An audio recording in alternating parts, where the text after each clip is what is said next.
The story starts in a hospital where our MC is playing games, but he is bored of every game. Then he finds a game called Dungeon and Stone on a forum. It's a 2D pixelated game, which he doesn't usually play, but since it's free and he's bored, he decides to give it a try. It's a rogue-type game where if you die, you have to start over from the beginning. Without noticing, he plays it for hours and becomes addicted. He plays it everywhere he goes for 9 years. Finally, after 9 years, he reaches the final boss room. After opening it, he receives a notification that the tutorial is complete. Suddenly, a light emanates from the screen, and he is sucked into the game world. He opens his eyes and finds himself as a barbarian, standing in the coming-of-age ceremony where barbarians choose their first weapon before entering the dungeon. He is shocked and wonders what is happening. Suddenly, a barbarian near him shouts, "It's the game! It's Dungeon and Stone!" After hearing that, the barbarian chief arrives and asks who shouted. The MC points towards the player in fear. The chief approaches the player and chopped his head off and announces that he was possessed by an evil spirit. Realizing that if he stands out, he will die, the MC faces a problem. He doesn't know his name. If he doesn't go when called, he will die. He starts to think of an idea and comes up with a plan. If someone else doesn't respond within 2 seconds, he will act.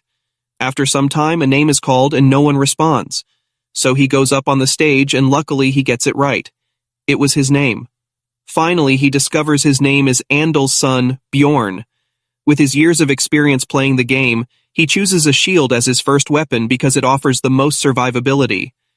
After everyone chooses their weapons, they select their leader, Venom's third son, to guide them towards the dungeon. Because everyone that have gone through coming-of-age ceremony will enter the dungeon.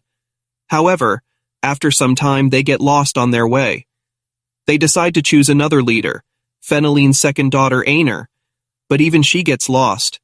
Seeing their intelligence, the MC decided to help them and suggests her that they should follow other species to reach the dungeon gate. Aner likes his idea, and they start following other creatures until they finally reach the dungeon gate. However, upon reaching the gate, the MC starts feeling fear.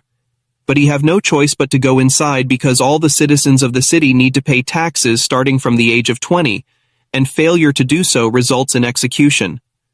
Since he is a barbarian, it is impossible for him to find a normal job, and the labyrinth only opens once a month. So he has to go now, but his feet aren't moving because of fear. Then Aner gives him some encouragement, and also thanks him for helping earlier. After that, he gathers his composure and enters the labyrinth. However, instead of transported to the start area, he is transported to an area with complete darkness. Just as he took a few steps, a trap set by a cunning goblin snapped shut beneath his feet. Pain coursed through his body as he began to bleed profusely. The goblin, reveling in its victory, shadowed Bjorn's every move, eagerly awaiting his impending demise. Aware of the goblin's presence, Bjorn feigned weakness and collapsed to the ground, his breathing shallow. Seizing the opportunity, the goblin threw a rock at him, testing to see if he was truly dead. Confirming his suspicion, the goblin approached Bjorn. But Bjorn, despite his injuries, mustered his strength and launched a surprise attack. In a fierce struggle, he emerged victorious, and the goblin's body disappeared. Leaving behind a 9th grade magic stone, a highly coveted and valuable item in this world. Yet, its worth was equaled that of a mere piece of bread. Despite his victory, Bjorn's wounds continued to bleed profusely, posing a grave threat to his survival. Desperate for aid, he forced himself to keep moving, dragging his injured body across the unforgiving ground. Hour after grueling hour, he fought against the encroaching darkness, his resolve unwavering. The brink of death loomed near, but he refused to succumb. Finally, a glimmer of light pierced the darkness, signifying an exit from the treacherous depths. To his astonishment, a party of seasoned adventurers emerged before him. Seeing his dire condition, they stopped, their captain demanding the assistance of their healer. However, much to their dismay, the healer refused, unwilling to use her limited holy power on a stranger. Undeterred, the captain turned to another party member, asking him to give a healing potion. Reluctant due to its cost, the party member initially refused, but the captain, demonstrating his leadership, promised to repay the debt in due time. Relenting, the party member handed over the potion, and with careful precision, poured it onto Bjorn's injured leg. Unbeknownst to many, potions in this world inflicted a searing pain when used, making them impractical for use in the midst of battle. The healing process was arduous, but Bjorn endured the agony, his wounds slowly closing under the potion's influence. Grateful for their aid, the captain inquired how he had arrived before him. He wondered if there was a hidden shortcut he had missed. Bjorn, tell them what happened, after listening his explanation. The captain explained that such occurrences were exceptionally rare, happening only once or twice every 100 years. Bjorn couldn't help but reflect on his ill-fated luck. With their paths diverging, the party bid him farewell, and Bjorn resumed his exploration of the illuminated area. With a renewed sense of purpose, Bjorn ventured forth, his eyes scanning the surroundings for any signs of danger or opportunity. He knew that the light before him marked the beginning of a new chapter, brimming with challenges and untold treasures. Armed with his resilience, honed skills, Bjorn prepared to face whatever awaited him in this enigmatic realm. Little did he know that his journey had only just begun, and the trials ahead would test him in ways he could never have imagined. After his near-death experience, he kept running into goblins. They keep coming. At first he was nervous, but after some time, goblins are no threat to him, and traps are randomly placed in the open. The only problems were food and water, because the food he got from the deputy chief was lost when he was crawling on the ground. Only 2 days' worth is left, and the chief did not give any water, so he has to find it in the labyrinth. So he starts searching, and after some time, he finds the water, but there was already someone else there. But he left himself. After that, he drinks water and started counting the magic stones he collected, and there were 44 stones. And now he started to feel tired and started to feel sleepy. There are 2 ways to sleep in the labyrinth. First, live your life in the god's hands and sleep. Or second, find allies to protect each other. He tried the second option, but everyone got scared because of his looks and all the blood all over his body. Then suddenly, the man from before comes and asked him if he is looking for an overnight companion. After hearing that, MC got angry. Then he explained that he thought that they could take some sleep while protecting each other. Then MC understands that it was called an overnight companion, and he thought he was saying After that, he agrees, and they play rock, paper, scissors to determine who will sleep first, and MC lost. So the man gives MC a watch and asks him to wake him up after 2 hours. After 2 hours, MC wakes him up, and now it's his turn to sleep, but he can't believe in a stranger. So he pretends to sleep to see if that man does something, but he doesn't do anything. After 2 hours, they change turns again, but MC is frustrated because he didn't get a single minute of sleep, and he was so sleepy that his eyes closed, and MC falls asleep. Then suddenly, that man wakes him up. MC apologizes to him and offers him more time to sleep, but that man refuses. So MC takes his turn and starts sleeping. After some time, that man comes and attacks him with his hammer, but MC blocks it, and says he knew that there is no one that kind in this world who forgives and does not take the offer to sleep. They fight, and MC defeats him, asking him why he didn't attack the first time he slept. That man answers that because he also needs sleep. Then MC asks why he attacked him, and the man answers that it's because of his stone, but MC doesn't believe him and attacks him again, asking once more. That man explains that it's because of his heart, and tells him that a barbarian's heart is used for new magical research and sold for a good price. After saying all of that, he starts begging to be let go. Everyone in this world thinks barbarians are stupid and naive. Most of it is true, but our MC is a human inside a barbarian, so he kills him and takes his items. He have many items, like potions. MC starts to think that after only a few hours since he came to this world, he killed someone, and only after killing a man, he is now living like a man. After that, he started to hunt again, and goblins started to come in pairs because it's the second day. But it's not a big problem for our MC. He hunts for 14 hours, but now he started to feel very tired and needs sleep. Because of the previous incident, this time he chose the first option and tried to sleep alone, hoping goblins won't come, but goblins keep coming.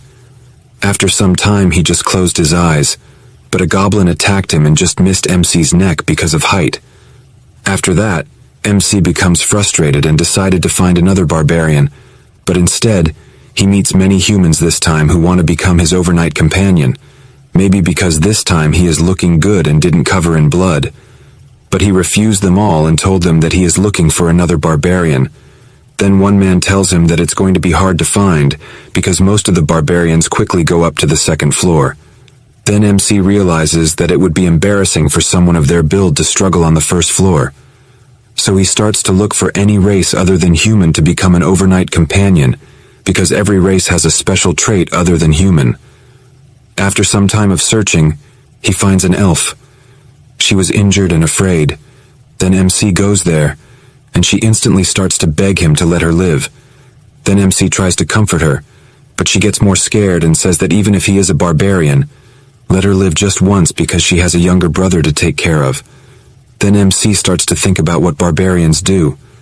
So to make her let her guard down against him a little, he gives her some healing herbs and some bandages he got from the men from before, and asks her to treat her wound first while he stands guard.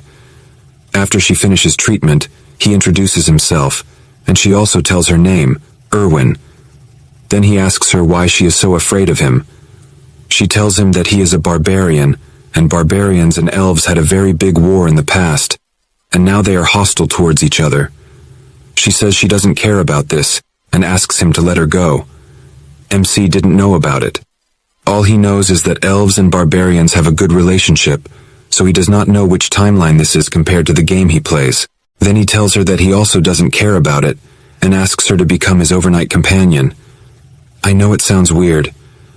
After thinking for some time, she agrees, but asks him to make an oath on his warrior's honor that he will not harm her, and she also makes an oath in the name of her tribe. Then both make the oath to not harm each other. Then our MC decides to sleep first, and she agrees. So he gives her the pocket watch, and asks her to handle it with care because it's expensive. At first he thought that he would pretend to sleep for 10 minutes, but he instantly falls asleep. Then after 2 hours she wakes him. Then he realizes that it's all because of the blanket and the bag, and if Hans, the man from before, lent it to him, he would definitely die there. So he decides to lend them to her, and just like that, they both take a few turns, and now there are only 10 minutes left before the last turn. Then 2 men came there and asked Bjorn what his relationship with the elf was. He told them they were overnight companions. Then they asked how much time was remaining. After hearing that, Bjorn told them it was none of their business and that he was not obligated to tell them. He scared them away, and they left. After that, Bjorn tried to wake up Erwin, but she pretended to sleep. Bjorn forcefully woke her and asked why she was pretending to sleep. She answered that if she got up, he would leave her because their partnership would end as soon as she woke up, and he would leave her alone. Then Bjorn asked her what happened with those 2. She answered that she didn't know them, but they were probably from the same group called the Crystal Union as the human who tried to hurt her. After hearing that it was a whole group, he first thought of parting ways. But this beautiful elf was only 20 years old, and that was reason enough for a man of culture to help someone. So he decided to help her and asked for her full story before deciding. She got really happy and told him that she had met them on the first day inside the labyrinth as overnight companions. And when she was sleeping, she felt a gaze behind her. Only later did she find out that he was a manager of a clan doing business on the first floor, and somehow she managed to escape. Since then, they had been chasing her. Then Bjorn asked how they were able to chase her in the labyrinth. She told him that they were probably using message stones, which allow communication when synchronized prior to usage. Their range is up to about 300 meters. It was a device that didn't exist in the game, so he was a little shocked. Then Bjorn asked her why the members of the Union continued to chase her, when it didn't seem like she had done anything wrong. She told him that while escaping, she swung her knife around and accidentally cracked one of the assailant's ears. Bjorn felt bad for that man, and she was laughing while telling him all this. Suddenly, she felt someone following them from behind, about 150 meters away. It was an ability of elves they are born with, so they decided to increase their speed, but the distance between them didn't increase. Bjorn started to think about the risks he was taking and the benefits. Well, I think we all know the benefits of helping beautiful elf. So he asked her what she was good at. She gave a great answer fitting for the situation. She said that she was good at laundry and cleaning but bad at cooking. I just want to ask what is going on in her head at a moment like this. Everyone, what do you think? But just don't go overboard with it. Then he asked what she was good at during battle. That she was good at archery and could also use spirit magic, specifically flame element. Flame element is actually the rarest element in this world. Then he asked her if she had killed anyone before. She answered that she hadn't, but she could do it. Then Bjorn asked seriously if she would like to become his comrade until they got out of the labyrinth. He would take 90s, and she would get 10. He didn't even finish his speech, but she instantly agreed without any hesitation. So Bjorn decided to get rid of the pursuer because the distance between them was getting shorter and shorter. He decided to enter a dark area where they waited for the pursuer. After he arrived and started searching for them. Bjorn ordered her to shoot the arrow. She was a little nervous, but she shot the arrow and got a headshot. MC sure was smart. He didn't kill the man himself. Erwin was in a little shock, so he gave her some encouragement and started looting the men. There, he found the message stone Erwin had been talking about. After that, Bjorn checked the loot he got from the man he just killed. He had a pouch of magic crystals, 2 daggers, 1 potion bottle from his waist belt, and the clothes he was wearing, a leather top and bottom. Bjorn sure was a scavenger, and I like this kind of Bjorn story. Then MC asked Erwin about how to use the message stone, and she told him that there was a button on the side. After Bjorn pressed it, a voice came from it, and there was someone giving everyone instructions and asking them to catch the elf and the barbarian with full instructions. He also placed a 10,000 gold bounty on their heads and asked everyone to gather at the Goblin District, which was where Bjorn and Erwin were currently. After hearing that, Erwin got scared, but MC asked her not to be scared, and they moved up to the 2nd floor. After hearing that, she asked if they were really going to the 2nd floor by themselves, as there was a huge difference between the 1st and 2nd floors. Bjorn said he knew it and told her that they would just stay near the entrance, and they were also a good match. She got flustered after hearing that, but she still hesitated to go to the 2nd floor. Then, suddenly, a voice came from the message stone, saying that whoever found the elf first could enjoy her first on top of the 10,000 gold. Then another man's voice came, saying that if she was too resistant, could he cut off one of her arms and legs. Then that man asked if they should just leave the important part, and he asked if they all knew what he meant, right? After hearing all of that, she immediately agreed to go up to the 2nd floor. This makes Bjorn's work easy and saves his time. He always likes to help people in need when it is beneficial to him, of course. When a chance like this comes, of course, he will take it. After that, Erwin asks Mick about the path to the 2nd floor. Bjorn said that he doesn't know the specific path, but the dungeon is designed in such a way that if you keep following the darkness, you will reach a portal, since the darkness represents a path that leads you to the upper floors. Suddenly, Erwin stops Bjorn because there was a trap. After seeing the trap, Bjorn remembers the dark past and that he just walked a few steps before stepping on one, but they only appeared now after so late. Then he realizes how unlucky he was. Then Erwin asks Bjorn to let her handle it, and he should rest. Then Bjorn told her not to use spirit to save strength. With her clumsy look, you can understand what she is going to do. After that, she goes near the trap, and suddenly 2 goblins attack her, but she was ready in counter. Attacks them and kills the first goblin. Then the second goblin. Then the second goblin tries to attack her, but she quickly finishes him too. After that, she gives both stones to Bjorn according to the agreement of 9-1, and she seems very happy about it, saying there's something her younger sibling has been asking for.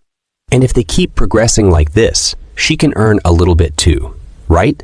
After hearing that, Mick feels like she is trying to insult him. I also feel the same. But she's got a point there. Then a voice from the stone comes again, saying that they are raising the bounty on the elf to 20,000 gold dead or alive. After hearing that, Erwin gets scared again. Then Bjorn asks her not to worry and says there's no one who will search in the dark for them. And these bastards don't have the best teamwork. That's all he said to her.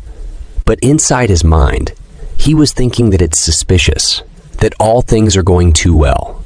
He was just thinking, but suddenly, Erwin shouts, "There are ghouls." After seeing them, Bjorn starts to think, how are the ghouls here? On the first floor, there are different monsters based on the direction you go, and ghouls are supposed to be in the south. They've come too far after roaming for so long, but actually, it's a good thing for Bjorn. Maybe you guys are thinking about what level Ma currently is, right? To know that first, I'll explain the experience awarding system for the dungeon in stone. You are only awarded for the first time you defeat a monster of the same species. But if they are from a different rank, you can also gain experience. For example, if you kill a goblin and a goblin chief, they are both considered different species, and you gain experience from both of them the first time you kill them. Meaning you need to defeat as many species as possible in order to level up, so Mick is just level 1. And by the way, a personal question, I'm also thinking of making a similar game, but in 3D, of course. So can you guys tell me which platform I should create it on? The mobile version will have lighter graphics compared to the CC version. Also, tell me all your ideas about gameplay and everything else. And if you guys want, I can make another channel where I'll share my progress on it. Now, let's get back to the story. Erwin said she will handle it alone, but denied it, asking her to cover from behind. After Bjorn comes within a certain range of ghouls, they attack him. And why is their hair like melting cream on top of a cake? Well then, the fight begins. And it was a piece of cake with Bjorn's power and Erwin's artillery. After that, they keep walking towards the north until the 3rd day. Then Erwin sees blood on the ground, and it was not Goblin's blood. After following the blood trail for some time, they find a sandal. And I think everyone knows about the dark past of Mech. After seeing that, the portal was less than 10 meters away from his starting point, and if only he had gone in the other direction. Just how much bad luck does he have? Because anyone who opens the portal first to the 2nd floor gets 2 experience points. And as I told you before, you can only earn experience points 1 time from the same species, so it's very hard to level up. But you can earn these experience points every time the labyrinth opens, and it becomes a kind of race. That's why the team who saved Bjorn on the first day asked him about it. Thinking about that makes him very angry, and seeing him like that, Erwin asks him if there's something she did wrong. Then he says it was not because of her. After that, she comes to a conclusion that Bjorn lost his barbarian comrade here, so she gives him some sympathy. Bjorn gets confused, but he decides to ignore it, and they go up to the 2nd floor, the Goblin Forest. But their landing is not a smooth one, for Bjorn, of course. Erwin lands perfectly. After Bjorn recovers from this unfortunate experience, they look around, and there is no living being in a 50-meter radius. The 2nd floor is different from the 1st floor. While the 1st floor is like an underground maze, the 2nd floor is an open forest, and there are 4 gates in 4 different directions on the 1st floor, and each gate leads to a different place. But you can go to the 3rd floor from any of them. Just tell me, what's with the ghouls? Others look good, but ghouls look like ice cream is melting on their heads. After that, Erwin asks Bjorn what to do now. He tells her that once the time is up, which is 168 hours for the 1st floor and 240 hours for the 2nd floor, the labyrinth spits the explorers back out into the city. So they will stay on the 2nd floor before the 168 hours are up, and then they go back to the 1st floor. But they can't just stay here by the portal all day, so they start to explore the nearby area a bit. Soon after some time, Erwin finds a trap, but Bjorn didn't see it. Then Erwin throws a rock at it to deactivate it, and then she asks for praise from Bjorn. But Bjorn just says that she is good at throwing rocks, and it was always her duty to find the traps. McSure is a Sigma. Let's talk about the 2nd floor a little. traps on the second floor are different than the first floor. They are well hidden and are all over the floor. But there is no goblin watching over them. And other than traps, another difference is that the goblins go around in groups of about a dozen, sometimes with warriors or archers. And there are more high-ranking monsters the farther you go towards the exterior of the forest. Continue the story. Bjorn and Erwin started exploring the goblin forest, destroying traps in their way so they wouldn't cause any trouble later when monsters attack. Soon, Erwin heard footsteps of the goblins and asked Bjorn what to do. Bjorn asked her about the number of goblins, and she answered that she doesn't know the exact number, but it's more than 10 for sure. After hearing that, he decided that they will attack them and asked Erwin how close they can get without being noticed. She answered that on her own, she can get to about 30 meters away from them. Then, Bjorn said that they will go with her plan. First, Erwin goes near them and shoots the first arrow. Then Bjorn will attack them. However, the second floor is different. There are 3 times the amount of goblins from the first floor. And there's a goblin warrior too. Yes, this guy with the knife-like sword is a goblin warrior. And it should be scary face so many goblins to gather. But instead of being scared, Bjorn's warrior's heart was twitching. He was feeling excited. It reminds me of the Overlord manga where Ainz's emotions automatically get suppressed. With this sense of excitement, he started to crush them one by one, but dealing with the goblin warrior isn't easy. He almost chopped Bjorn's head off and surrounded him with other goblins.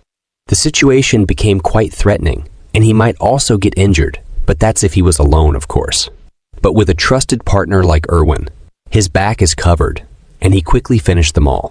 He gained 1 experience point for defeating the goblin warrior for the first time, and 11 magic crystals. But the warrior's weapon and armor disappeared with the goblin. The warrior stone has more value than a normal goblin of the same rank. So he decided to give Erwin 2 normal stones. She looked very happy. And after that, they started moving again. Once they went farther out than a 3-kilometer radius, they began to come across goblin groups every 5 minutes. This time, there's an archer among the goblins. And as soon as he saw them, he disappeared using stealth magic. It became difficult because of the goblin archers. But it wasn't enough to defeat Bjorn. He just had to focus a little more to dodge the arrows coming towards him, and he easily defeated the goblin archer. After 15 hours of fights, they decided to take rest. And Bjorn gave Erwin the first chance to sleep, and she instantly fell asleep. Then Bjorn started thinking that explorers are scarier than the goblins, especially now that he has a reason to be worried, and it's a problem that she's so pretty. He said it out loud, and Erwin woke up instantly and asked him if she is really pretty. But Bjorn asked her to sleep. Well, it shows that she was not stupid and is always on her guard. And just like that, the 4th, 5th, and 6th day passed, and it became the 7th day. The last day, and it's finally time to leave the labyrinth. Bjorn told Erwin that it was finally time to leave the labyrinth. There were only 2 hours and 47 minutes until the first floor would spit the explorers back out. Erwin told Bjorn that she's so tired that she will immediately fall asleep as soon as they're out. Bjorn told her that they should go back now because they should get to the portal earlier rather than late. Of course, things would get a bit tricky now, because the goblin groups had respawned and put down new traps all over the place. Erwin also sensed a goblin group 70 meters away from them with 8 regular goblins, 2 archers, and 2 warriors. Bjorn decided that they will fight. Goblins were just chatting and laughing. And just like before, Erwin shot from afar and popped one of them in the skull, leaving the other goblins stunned. Then Bjorn charged in with his fierce look, scaring the goblins, and he started his attack. He knew that Erwin would take care of the archers, so he focused on killing the warriors first. Bjorn had become a master at fighting goblins, swinging his hammer around and hitting them all to their death in each shot. Erwin also got used to it. She knew exactly when and who to shoot, and because of that, the time it took to kill all the goblins had shortened. He praised her and told her that she did a good job, and she loved having Bjorn's approval. But he told her to tell him when she kills the archers so that he doesn't have to worry about getting shot while fighting. She apologizes and tells him she wasn't sure if the last one was hit or not. He is a bit confused, but agrees that unconfirmed information would be more dangerous. While Erwin just smiled and waited for a response, he was thinking about how much she's grown. He's actually kind of proud, but I doesn't know who he is proud of. To me, it looks more like self-appreciation. Suddenly, Erwin calls Bjorn's attention to something cool near a dead goblin. Its corpse hasn't fully vanished yet. Rather, it has a blue aura around it. Bjorn notes that this essence particularly belongs to the goblin archer. Essences are a part of the skill system in Dungeon and Stone, which gives you passive and active skills with varying stats, depending on the essence's type. There is only one essence allowed per level, but it is kind of like a cheat. It's one of the most valuable treasures for an explorer, and there will always be a limit to how many essences you can absorb. He remembers his early days of playing the game and recalls how each goblin has a different ability attached to their essence, and your fate will depend on which essences you take. It has a near 0% drop rate, and he never expected to see it here. He was speechless as they stood near it. It feels too good to be true, and he senses something bad might happen. Then our weird but cute Erwin asks him if she would become a goblin if she ate it. Bjorn tells her that she wouldn't, but she would earn a part of the goblin archer's abilities. He tells her how the guy who was chasing them on the first floor had taken a razor mane wolf's essence, which gave him the ability to track their smell. He asks her if she wants the essence, and she says she doesn't really care much, but she will take it if Bjorn doesn't want to take it. Bjorn doesn't care about the goblin archer's essence. He's a barbarian, and he already knows what essence he wants, and this essence would be useless to him. So he tells Erwin that she can have it, but she must promise him something. This is something he was originally going to tell her once they got to the first floor. But right as he was about to speak, they were interrupted by a man calling out to them. It's a group of explorers. He tells our protagonist not to move a muscle. Erwin asks him what he means and mentions that they were just hunting, but Bjorn knew the true purpose of these people arriving. He puts his hands on Erwin's shoulders and says she doesn't need to answer them. Erwin looks confused for a moment. Right then, Bjorn throws her into the goblin archer's essence, and she lands directly on top of the essence, and a bright light emerges from the essence, covering her.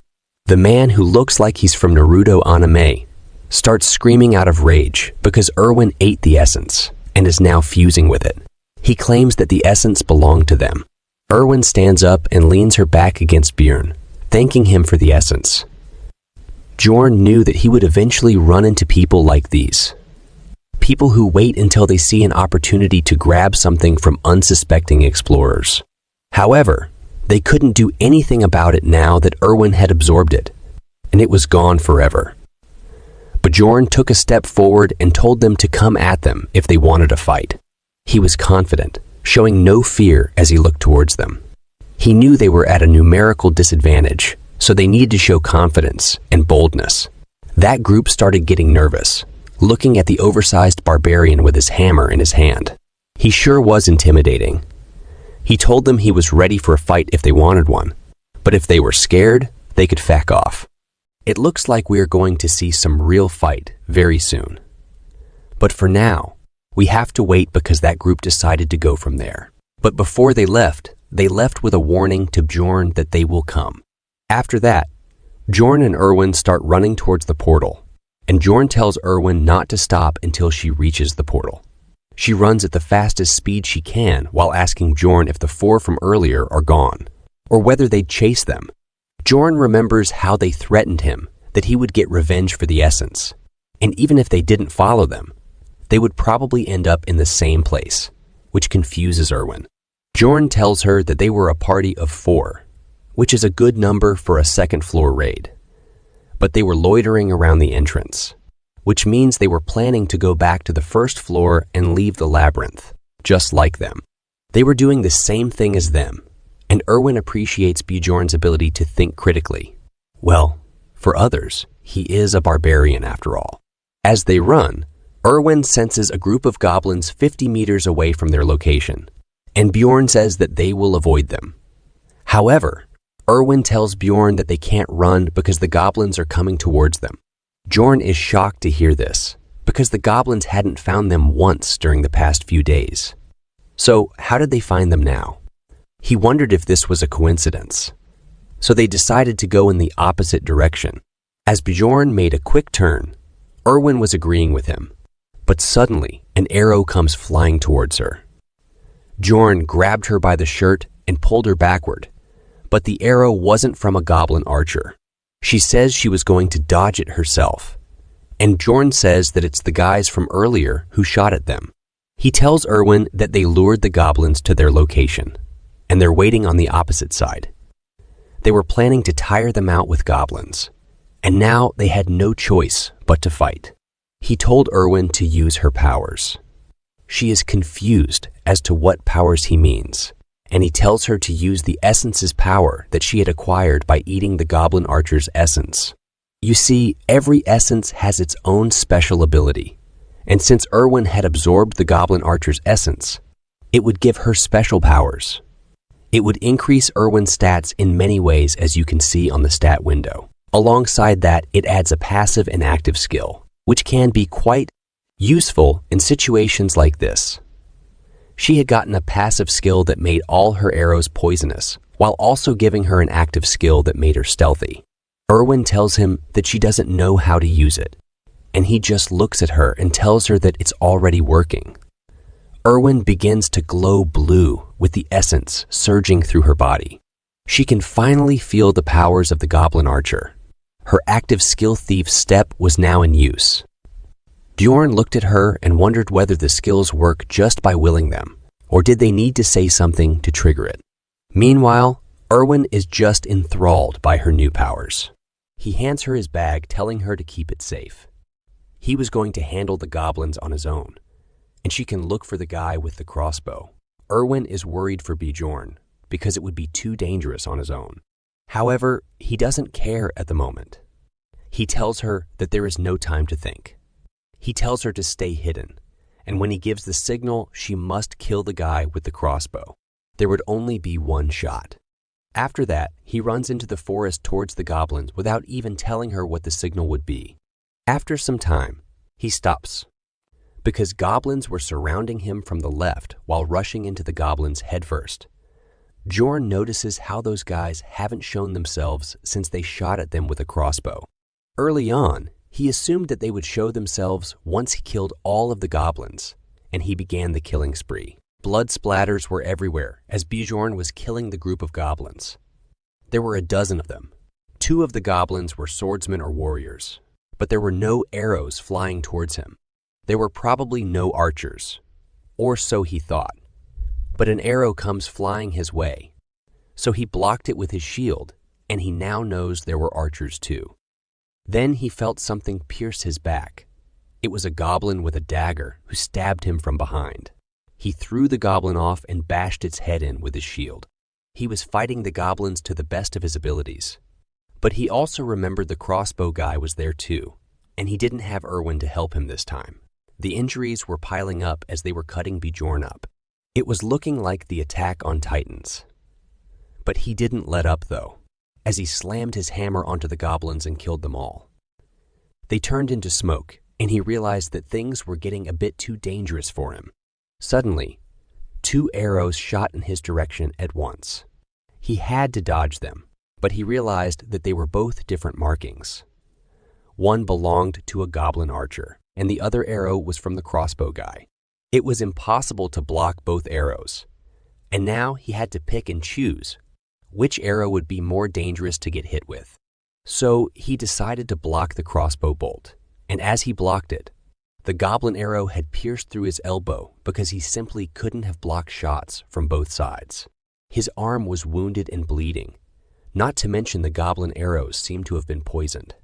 His arm was turning purple, and he couldn't feel any movement within it. He only had his right arm, and he needed to choose between his weapons now. So he let go of the hammer, knowing it wouldn't be much help.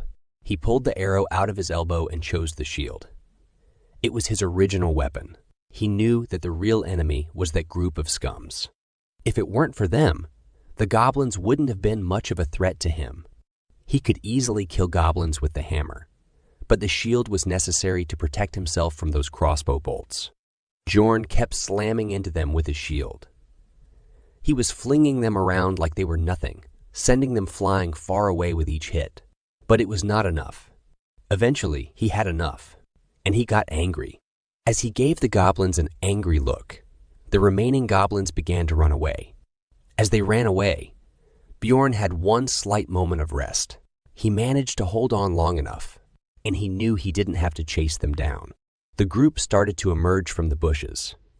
They were hiding in there for too long. Their leader smiled and looked smug. He respected Bjorn for getting rid of all of those goblins on his own. He found it impressive and quite unexpected as he walked out with his two other companions. The crossbow guy didn't come with them, but he noticed and asked him the whereabouts of Erwin. With anger, he just tells them to come and fight him. Then their leader says that it is truly impressive that he still has energy despite fighting all of those goblins. However, he was sure that Bjorn was severely injured by this point and gives him the option to tell him where Erwin is, and they would let him go. Bjorn smiles. He wondered if they thought he was stupid, but Bjorn, laughing, annoyed them, and they decided that they should fight him first and torture him later for the answers. He tells his crew not to let their guard down, even if Bjorn is injured. They were going to take this fight the same way as they would while hunting a giant monster. They decided to rush and attack Bjorn as he held his shield up, ready for their attack. But his situation was dire. His left arm wasn't moving, and he was going up against 3 explorers. He wondered whether Erwin found the crossbow archer yet, but he needed to send the signal now. But he knew that the signal had to be something unique, something that this world's people would recognize. He knew what he had to do. He smiled as he raised his poisoned arm up and showed them his middle finger. As he put his arm up, he looked very pleased with the signal. Well, it's a good one. What do you think will happen if Erwin got confused with it? As all of you know how clumsy she is. I also have a story, a dark fantasy one. So I just want to know how much darker I keep it. It is going to be similar to Remonster. But if I make it too much darker, I have to create another channel for it, or I release a novel with a darker version and video with a lighter version. Please tell me. Okay, let's get back to the story, guys. As Bjorn's middle finger was raised up high, his mind was racing and worried as he wondered if Erwin had recognized the signal yet, because she's far away. Of course, the red-hair man and his crew didn't know what this meant, and this confused them. While they were confused, Bjorn had no choice but to trust her. So he charged at his enemies with his shield. He rushed towards them, but their leader stopped him by slamming his sword against his shield. Feeling Bjorn's strength, he began to be undermined, so he called his samurai friend for help. While Bjorn was focused on him, the samurai came in swinging his sword, slashing at Bjorn's shield and pushed it out of the way. Bjorn could feel the power of the samurai warrior, but he knew that he couldn't back off. So he decided to be aggressive towards the samurai, but the samurai easily dodged his attacks. However, hitting them is not his original goal. He wants to distract them to make an opening for Erwin. In the midst of the fight, he couldn't help but worry about Erwin. He was worried that she might have been defeated by the crossbow guy. But as he fought, an arrow came flying from behind them. It surprised everyone because it was a crossbow arrow, and it was coming towards their leader. But it was blocked by the shield guy of their team. The shield guy told his squad to focus on Bjorn, and he would focus on blocking any of the arrows coming their way. Both of them rushed towards Bjorn. Bjorn stopped the attack of the red-haired guy with his shield, but he had no chance to fight against both at once. As the samurai guy ran towards him, ready for a killing blow, Bjorn knew what he had to sacrifice. So he protected his back with his left arm, though the poison had already made it useless for this fight. His arm had a huge cut on it now, but he exchanged it for the leader's head, slamming his shield into Red Hair's face and sending him flying. So it wasn't a bad trade-off. The samurai guy tried attacking Bjorn, but he dodged it. Then an arrow came flying towards the samurai, and he was shocked. But the shield guy came and blocked it. But he didn't know that the archer they were up against had a fire spirit on her side. Before Bjorn could do anything, another arrow came flying and pierced through the unshielded guy's shoulder. After seeing that things were not looking good for them, Red Hair decided to run off and go after Erwin. Bjorn wanted to go and stop him, but he knew he couldn't risk going after Red Hair, so he decided to trust Erwin to deal with him herself. He locked his feet into the ground and attacked the samurai guy with full force. But the samurai dodged it at a last moment. However, the samurai was not Bjorn's target from the start. He was aiming for the shield guy. Now, it was just Bjorn, and the samurai left standing. They clashed again, but Bjorn could see that the samurai was trying to buy time for Red Hair to come back, so he decided to finish it in one shot, even if it was dangerous. He pretended to swing his shield, but instead he threw it towards the samurai's head, hitting him hard. But if he missed, it would become dangerous for him. Now, he grabbed the samurai guy by his collar, and Bjorn knew that he didn't have much strength left and was about to die if he messed things up. So he lifted him up and pulled him towards his face and literally bit his tongue out of his neck. The barbarian rage had taken over, and he was moving off of pure instinct for survival. Now, both of Bjorn's opponent's bodies were on the ground, and he was left standing alone. Erwin came running to him from behind, tears in her eyes because she was worried about Bjorn's safety. She also killed both of her opponents, and now they had both survived the game of survival one more time. This time, it got a bit too close for comfort though. As Erwin saw how wounded Bjorn was, she handed him a potion, telling him to drink it immediately. Bjorn was confused because he didn't know that people can drink it. She told him it's better to drink it than to pour it on your wounds, and since he was poisoned, it would clean up his insides too. Bjorn chugged the vial of healing potion and dropped it on the ground as he sat there healing. He could feel his insides boiling, his entire body burning in pain, and his veins were itchy and hot.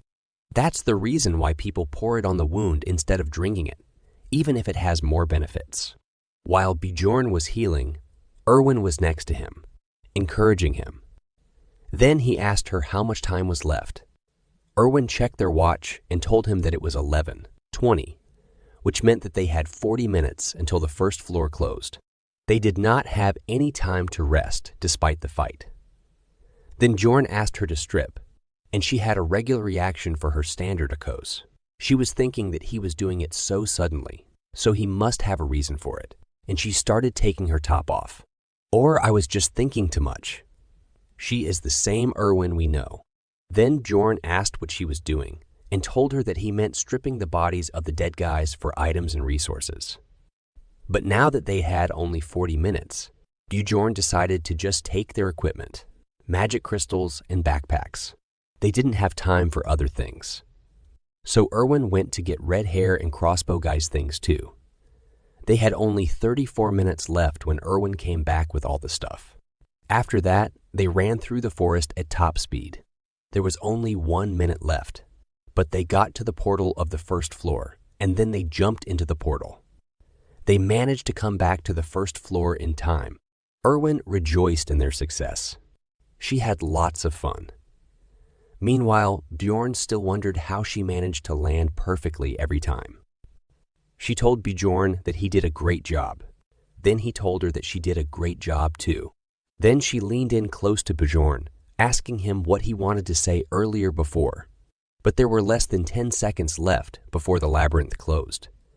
So he told her that they should talk once they were back in Raftonia, but they would both emerge at different locations. So they had to choose some spot for meeting, but Bjorn forgot the name of the tavern. There was no time left, and he was scratching his head in rage because he couldn't remember the name of the tavern. Finally, he remembered and told her to meet him at the Black Whale Tavern once they were out. She happily agreed to it, and their time together in the labyrinth ended. The labyrinth began to close, and he was being transported back to Raftonia. Bjorn emerged back in the city filled with explorers. Now the story is going to be more interesting, my horny friends. But for now, he was back in Raftonia, amidst the hustle and bustle of people. It's a